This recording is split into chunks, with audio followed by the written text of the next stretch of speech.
Alright, hi everyone. Recently on the main channel, I've finally been getting back to doing exactly what I wanted to do for like the last few years, which is sit down and make stuff. Get back to exactly what people appreciated me for in the beginning, which is just making experimental things for Blender and building tools for people. Realistically, it's the greatest value I can provide for the community, and in terms of building a legacy for myself, it's really the only thing that kind of makes sense. You know, along the way, I got presented with the opportunity to turn the YouTube into a full-time job. What I got lost in was the analytics and metrics, and it lies to you. I'll say that. You start believing that the audience and subscribers are the reason why you make any money, even relating to like my own products, which are elsewhere. But it's just not true. It took a long time to do the calculations for myself, to show myself that a video that reduces your subscriber count, gets your worst views possible, and negatively impacts future videos for like a month or two, based on recommendations, can and will make you more money than, say, 3 or 4 months worth of releasing YouTube videos that were optimized for audience. Because producing tools which actually provide value and finding only a few people in the community to connect with, basically customers to purchase those tools, is quite literally, again, I did the calculation, I put it in a previous video, 1,000 times more profitable than YouTube ad revenue. Not only that, but the videos that you produce for YouTube, they fall out of circulation really quickly. Release something new, YouTube wants to push that instead, and it basically kills recommendations for the previous things. So you'll spend all of your time running to stand still effectively to produce work which is 1,000 times less profitable than if you would have just made useful tools in the first place, which realistically would have been less effort anyway. I'd also learned over time that YouTube is rigged for you to fail in some way. So there's like this kind of hump of a curve. When you start out, it may recommend you. It's more kind of liberal about recommending if you get some attention on a video, and helps you to build an audience. You surpass the level where you enter the partner program, you start making a little bit of money.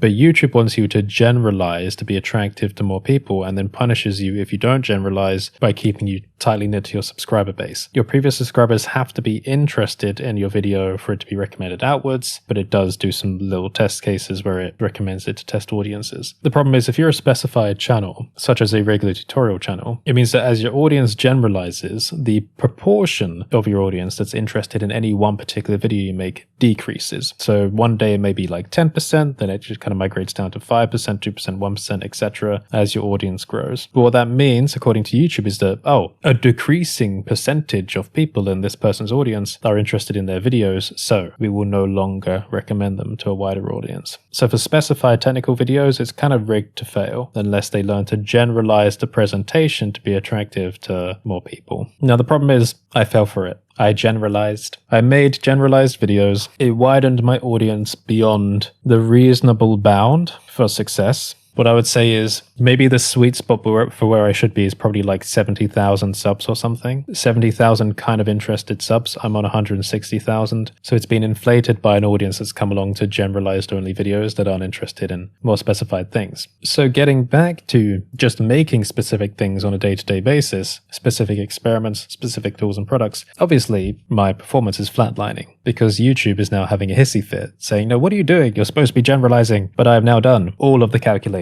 I am now completely confident, and it's weird because I've been confident in the past but then still had doubts, like I'll chicken out when I see the metrics. But now it feels like genuinely for the first time I look at the metrics and I go, yeah, please proceed. I want to see how many times I can produce the worst performing video, because I know instinctively that what I'm building actually has real value for people. So even if the YouTube just exploded and disappeared, I could still hand it to anyone else in any other Blender community, like Blender artists or whatever. People would enjoy it, people would buy it, people would use it. It'd be great. The YouTube is no longer really that relevant, and like I've said in other videos, I've got like a 100,000 large mailing list to my Gumroad anyway, so if I build something new, post it on there, then someone of the 100,000 people will buy it. So the YouTube's not really required, and it's been interesting kind of sitting there, because I know that other Blender YouTubers won't have this confidence, or they're trying to find that confidence to get out of that like mental headspace. The content I'm producing now is true to me. If I'm making things, then it's true to me. If I'm not making things, it's not true to me. That's how you'll know the difference. I guess that's a way to kind of tell if I'm being genuine or not on the main channel. Watch any one of my videos and say, is Curtis making something? Yes or no? I have an instinctive urge to produce things, so if I'm not like actually making something in the video, then it's probably more so an influence of trying to fill in a metric gap,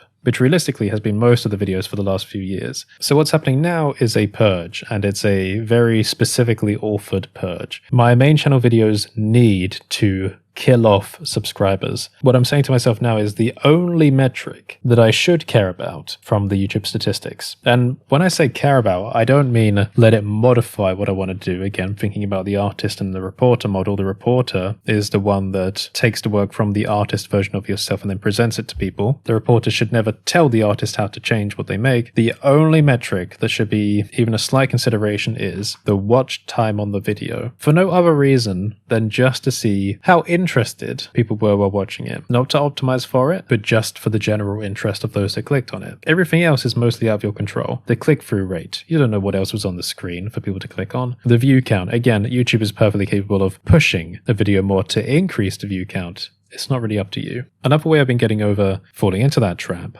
of not letting the trauma of YouTube, it's a very subtle long-term chronic trauma, creep back in every time you look at the metric, is to mentally take the dashboard away from the YouTube Studio dashboard and onto something else. So mine is Notion. I have calendars showing when I'm going to be releasing things, and I've got my waterfall system saying what's being prepared, what's being made, and what needs to be released. This is my dashboard, not the YouTube Studio dashboard. And what kind of separating that cognitive space also does is it gives you an opportunity to link in other types of work in that dashboard. So that gives you the confidence of other purposes. So I could put in freelance work I'm doing for other people in the same space that the videos are being released. So it shows you that, oh, actually, it doesn't matter if no one watches a video because you're still producing your legacy by working on this project for someone. You've got all these products here. Here's an advertisement plan that spans past YouTube, all of this. So you can take a step back and see stuff from the macroscopic scale rather than focusing in to manipulative statistics on one platform's dashboard. So what's been happening on the main channel is I've been starting to work on my own things. They're specified. I am happy about them. Finally, I feel a bit proud about the videos now. It's causing a large view drop and subscriber drop. It is exactly what needs to happen.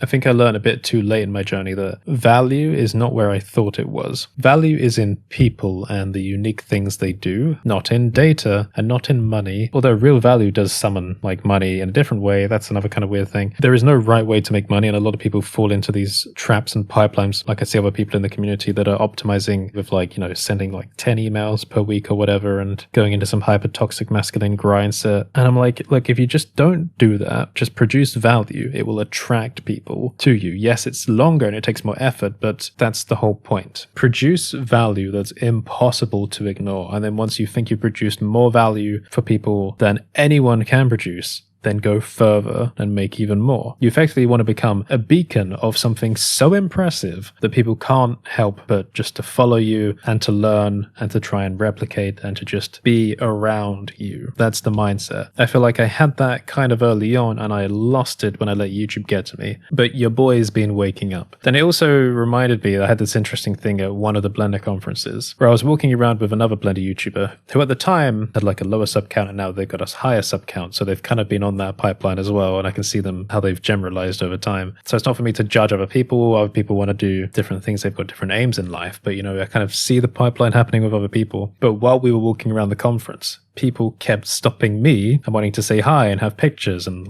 have a hug and all of that. And they were really impressed. They were like, oh my God, wait, so many people know you. And I don't think they were jealous, but I think they were surprised. And I already knew at the time why that was. People don't know you because of how large of a following you have or how many people you can get to click on a video. They know you because of why they remember you. And it's got nothing to do with how successful you are. If you've nudged something like a pressure point in their mind that they were waiting for, even if they didn't realize they were waiting for it. Maybe it's something tangible that helps them with their own life and work and it's caused an improvement. Or maybe it's something mental and intangible and psychological, where you've said something that's made sense to them and now they've adjusted their perspective on life a bit. Which is why when I talk to people at the conference and they tell me what videos they like, it's either a really obscure experiment I've done or one of the discussion videos. Now the discussion videos, by the way, are the kinds of things that I used to like doing. Again, I just kind of fell out of doing them on the main channel because they tanked the view count. But again, now I've realized, going back, they are the precise things that contribute to my value in the world. The exact things that kill the channel are the exact things that make you special. But you're not going to get that by staring at a YouTube dashboard or any other platform that you're posting to. You need to look in other places. You need to widen your community interaction, something that I still need to work on. You need to go and freaking touch grass. So I'm feeling like so much better cognitively, in terms of anxiety as well, where I am now. But I also feel like there's so much work to do. And on that note, I'm going to get back to it. There are lots of projects I want to work on. There's lots of stuff I need to learn as well and study. That's another thing as well. Like, as part of this whole learning process, I've actually been really enjoying just learning new things all the time. I don't think people realize when I was stuck in that weird YouTube generalized loop, it just kind of like blocked something off in my mind where I just wasn't keen on learning new things, as if it wasn't important. Now I'm realizing that learning new things is like an essential part of living. And I've been reading quite a lot about dementia and Alzheimer's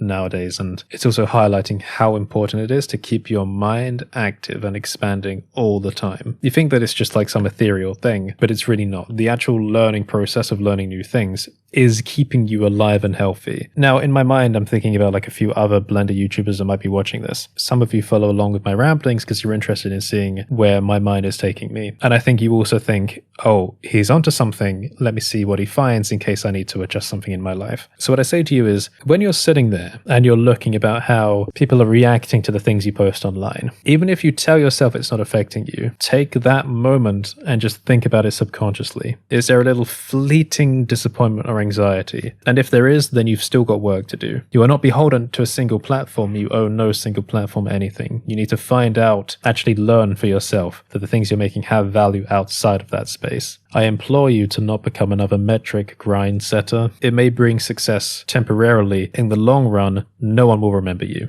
And I say that in no uncertain terms as someone that is coming to terms with that a bit more now. Again, part of the reason why, after dealing with all the medical problems, I'm now training to become a biomedical scientist. Even though that's not my career, real value is what you bring to human history, even if you're leaving it through the actions of other people. That's why building tools is important, because you help other people to leave their legacy. So vicariously through others, you are building for humanity. We need to actively be the change to cut this algorithmic shit out of the equation. And the same with AI as well, although that's a whole other conversation. If you want to preserve the authenticity of the human experience, then you need to fight for that as well. Although AI is a different thing, I believe there is a very genuine place for it, especially in machine learning interpretations for like medical detection and in education as well. There are lots of great computer science applications. But anyway, if you made it this far, put some kind of world emoji in the comments. Since we're talking about human legacy, you can support me on Patreon, which will contribute to all of the different projects I do, or check out my tools on curtishall.online/store. So have a great day, everyone, and I'll see you next time.